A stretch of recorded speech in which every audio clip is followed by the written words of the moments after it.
Segundo Samuel 22, versículo 20. Louvado seja o nome do Senhor. Graças a Deus. Já posso ler? Quem encontrou, diga amém. Então vamos lá, gente. Versículo 20.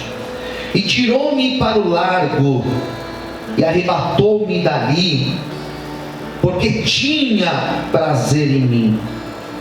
21. Recompensou-me o Senhor conforme a minha justiça, conforme a pureza de minhas mãos me retribuiu. Daí olha o que diz o 22. Porque guardei os caminhos do Senhor e não me apartei impiamente do meu Deus, porque todos os seus juízes estavam diante de mim, e os seus estatutos me não desviei. 24. Porque fui sincero perante ele e guardei-me da minha iniquidade. Amém. Oremos. Senhor, fale conosco nesta noite. Revela a palavra de hoje aos nossos corações. Eu te peço, Senhor, que nada impeça, nada nos distraia ou roube nossa atenção, mas que nós sejamos como uma terra fértil que recebe a água para germinar a sua semente. Abençoe quem assiste esse culto, quem acompanha agora ao vivo ou vai assistir depois. Graças te damos, em nome de Jesus. Amém. Amém? Vamos aplaudir o Senhor, graças a Deus.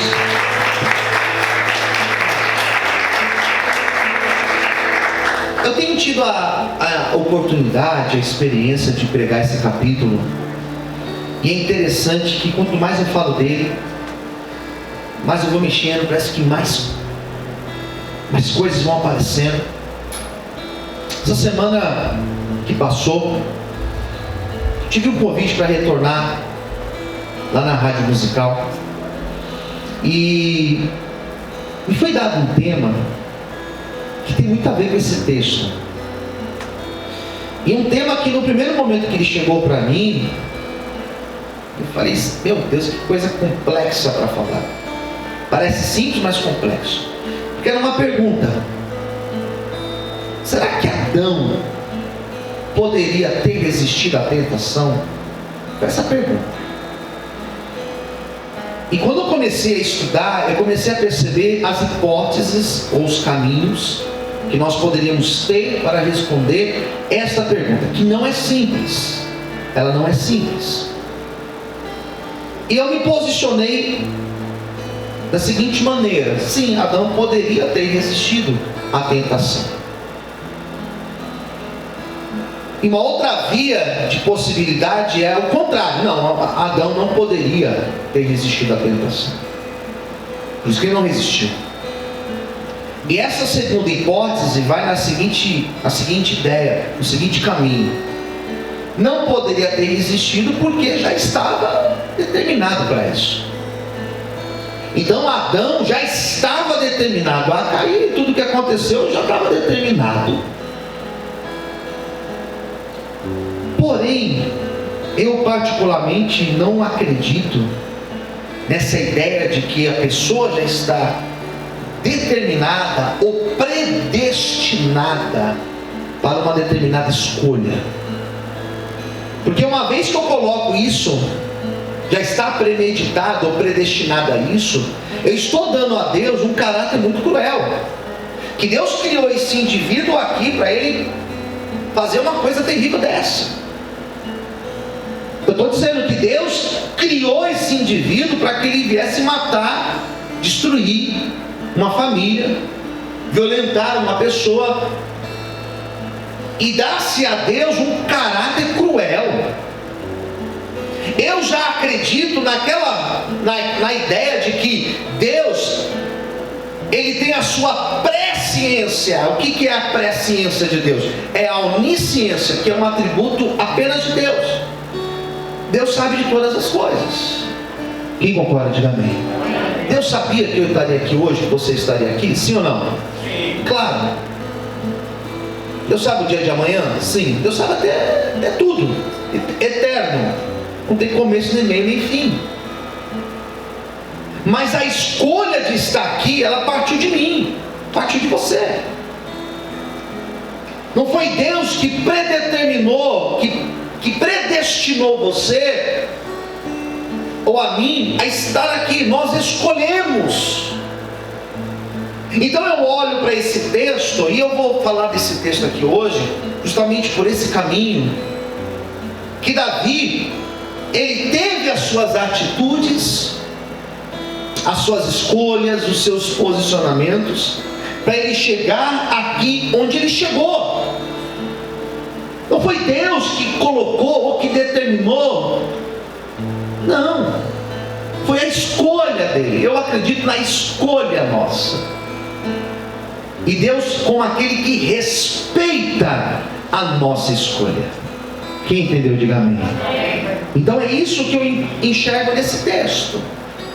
Então nós vamos encontrar aqui algumas falas de Davi, e Davi sempre falando na primeira pessoa, falando dele, porque ele está justamente mostrando a responsabilidade individual, o comprometimento individual. Não é o meu comprometimento segundo o meu pai, segundo minha mãe, segundo a esposa ou meu filho. Não, é o meu comprometimento com Deus. Bom, ele vai dizer no versículo 20, por isso que eu li pouco, porque é muita coisa para dizer. O versículo 20 ele vai dizer o seguinte: tirou-me para um largo, arrebatou-me dali e tirou dali, porque tinha prazer em mim. Primeira coisa que ele está dizendo. E dá a impressão que o Davi, do capítulo 22, estava numa pressão, ou passou por uma pressão muito grande, aperto, dificuldade, sufoco. E de repente ele diz: não, Deus me tirou dali, me arrebatou e me colocou num lugar espaçoso. Eu estava numa situação difícil, mas eu clamei a Deus. Porque o texto de 2 Samuel 22, ele é todo baseado numa oração de Davi. Ele fala: eu me posicionei em não aceitar essa condição, em não aceitar esse sufoco, esse aperto. Eu clamei a Deus, e Deus ouviu a minha oração, e Deus me tirou desse aperto, Ele me tirou dessa situação, e Ele me colocou num lugar mais espaçoso. Ele mudou a situação da minha vida. Percebe que a situação não estava condicionada por Deus, a condição não estava determinada por Deus. Ele clama, e quando Ele clama, houve mudança no quadro da vida dele. A situação em que nós estamos vivendo hoje, ela não é permanente, ela pode ser mudada, ou melhor, ela será mudada, se assim você crer, se assim você orar. Pastor, eu nasci para sofrer, mentira. Pastor, eu nasci para carregar isso, mentira. Mas a minha família tem essa maldição, mentira. Você é um homem de Deus, você é uma mulher de Deus, por isso clame, e Deus pode também tirar você dessa situação e te pôr num lugar espaçoso, porque Deus ouve o nosso clamor, amém? Você pode aplaudir o Senhor por isso. Aleluia! Posso ouvir alguém, queridos? Então, eu não preciso aceitar. Não, mas já estava escrito. O que já estava escrito? Não, já estava escrito, pastor, que eu... Não. Oração muda. Posso ouvir um amém, queridos? A minha família inteira, pastor. Não, você é um homem de Deus. Você é uma mulher de Deus. Daí vem o versículo de baixo, que é o mais perigoso do texto. Eu quero dar mais atenção nele. Olha o que diz o 21. Olha as palavras que teremos no texto. Eu quero que você olhe bem com cuidado para ele. Olha o que diz aqui, ó. Primeira palavra: recompensou-me o Senhor. Essa palavra é perigosa. Recompensou-me o Senhor conforme a minha. Qual é a segunda palavra daí? Vamos junto, vai. Recompensou-me o Senhor conforme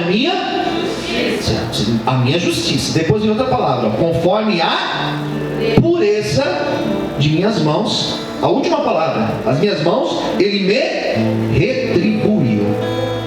São 4 palavras aqui, olha para mim, são 4 palavras aqui, que elas são perigosas para a gente usar dentro da igreja. Ó, primeiro, recompensa. Segunda palavra que está aqui é a palavra justiça. Terceira palavra é a palavra pureza. Em quarto lugar, aparece a palavra aqui, retribuir, ou retribuição. Essas palavras, elas são perigosas, porque se nós não tomarmos cuidado com essas palavras, nós vamos colocar em Deus uma ideia que não é verdadeira, que é uma ideia de recompensa, de retribuição, que ela é muito perigosa. Vou ler de novo. Recompensou-me o Senhor conforme a minha justiça, conforme a pureza de minhas mãos me retribuiu. Essa palavra aqui é perigosa, porque dá a impressão que tudo que nós vivemos é uma recompensa. E eu dou para Deus um caráter também complicado, porque nós chegamos com um filho e falamos assim: olha, se você se comportar como recompensa, no seu aniversário eu vou te dar um presente. Não é assim? E quando eu dou isso para Deus, quando eu coloco em Deus esse caráter, é uma situação complicada, porque o ser humano, ele tem essa capacidade de fazer algo por alguém por recompensa, e com Deus não é assim que funciona. Isso aqui é perigoso. Ele fala recompensa, depois ele vai falar a palavra justiça, ligada com a palavra recompensa, pureza, depois vai falar da palavra retribuição, que são palavras perigosas, porque dá a impressão que aquilo que Deus faz por nós é por uma recompensa do nosso merecimento, quando na verdade nós não somos merecedores. É ou não é verdade? Se Deus for retribuir segundo o nosso merecimento, segundo o meu merecimento, segundo o merecimento de cada um de nós aqui, o que nós receberíamos dele? Mas o texto não deixa de falar da justiça de Deus. Por isso que essas palavras, elas estão ligadas. A retribuição é a manifestação da justiça de Deus. Aquilo que nós plantamos, nós colhemos para a nossa vida. Quem está entendendo, diga amém. E não é uma retribuição, mas é uma colheita justa. Exatamente. Se eu planto determinado fruto, exatamente esse fruto eu colho na minha vida. Percebe que eu não estou dizendo de merecimento, eu estou falando de justiça. Davi foi um homem que, quando ele chega no final da sua vida, depois de ter passado tudo o que ele passou, ele fala isso, que Deus, de amor, de misericórdia, foi justo também na vida dele. Quem entendeu, diga amém. Que viu a pureza, e pureza é algo que não está visível aos olhos. Pureza aqui no sentido, não é aquilo que dá para se enxergar. Eu não faço uma imagem de puro. Na verdade eu posso até transparecer puro aqui para você, mas Deus, Ele é conhecedor de todas as coisas. Quem entendeu, diga amém. Deus conhece. Então Davi fala: bom, Deus olhou para mim e Ele enxergou aquilo que de fato é real na minha vida. Davi não foi o maior exemplo de pureza, não foi. Davi não foi o exemplo de maior perfeição dos homens da fé, não foi. Pelo contrário, errou, falhou. Eu falei sobre isso em vários cultos aqui. Mas Davi foi um homem que andou na presença de Deus e entendeu a manifestação manifestação da justiça de Deus, porque ele colheu na vida dele muitos momentos de dor. Ele entendia, não é injustiça de Deus, estou colhendo aquilo que eu plantei. Perdeu filho, enfrentou guerras, e na cabeça dele não existia revolta, porque ele tinha consciência que tudo aquilo que estava acontecendo nada mais era do que a manifestação da justiça de Deus sobre a tua vida. Quem está entendendo, diga amém. Amém. Daí vem o versículo abaixo, é um outro versículo também interessante, versículo 22. Porque guardei os caminhos do Senhor e não me apartei. Tem uma outra tradução que diz assim: eu não me afastei impiamente do meu Deus. Ele está falando dele. Eu não me afastei de Deus. Davi errou, pastor, na sua história? Errou. Davi tropeçou? Tropeçou. Davi falhou na sua conduta? Falhou. Mas ele ainda assim, ele não se afastou de Deus. A maior insanidade que pode acontecer com uma pessoa é ela se afastar de Deus. E é interessante porque eu tenho acompanhado várias pessoas, que se afastaram de Deus. E para cada uma dessas pessoas que se afastaram de Deus, você vai conversar, ela tem uma justificativa, uma resposta. E é interessante porque você pergunta e parece que algumas respostas elas são até decoradas. Por que você se afastou de Deus? Porque a minha luta estava muito grande. Mas quem disse que estar com Deus é não ter luta? Eu me afastei de Deus porque eu tinha muitos problemas, e eu orei e Deus não me tirou de problemas. E quem disse que Deus é resolvedor de problemas nossos? Quem disse que ter relacionamento com Deus é não ter problema? Quem disse isso? Que teologia maluca é essa? Mas me ensinaram que se eu estivesse na presença de Deus eu não teria problemas. Mentiram para você. Então a pessoa diz: eu me afastei de Deus porque eu tinha problemas. Isso não procede, isso não é de Deus. Eu me afastei de Deus porque eu não tinha ninguém para me ajudar, para me motivar. E quem disse que para estar na presença de Deus nós precisamos de torcida ou de motivação, ou precisamos de pessoas impulsionando? Estar na presença de Deus é privilégio totalmente nosso. Por isso, não se afaste da presença de Deus jamais na tua vida. Você pode aplaudir o Senhor por isso? Aleluia! Privilégio nosso. Eu me afastei porque na minha casa, a minha esposa, o meu esposo,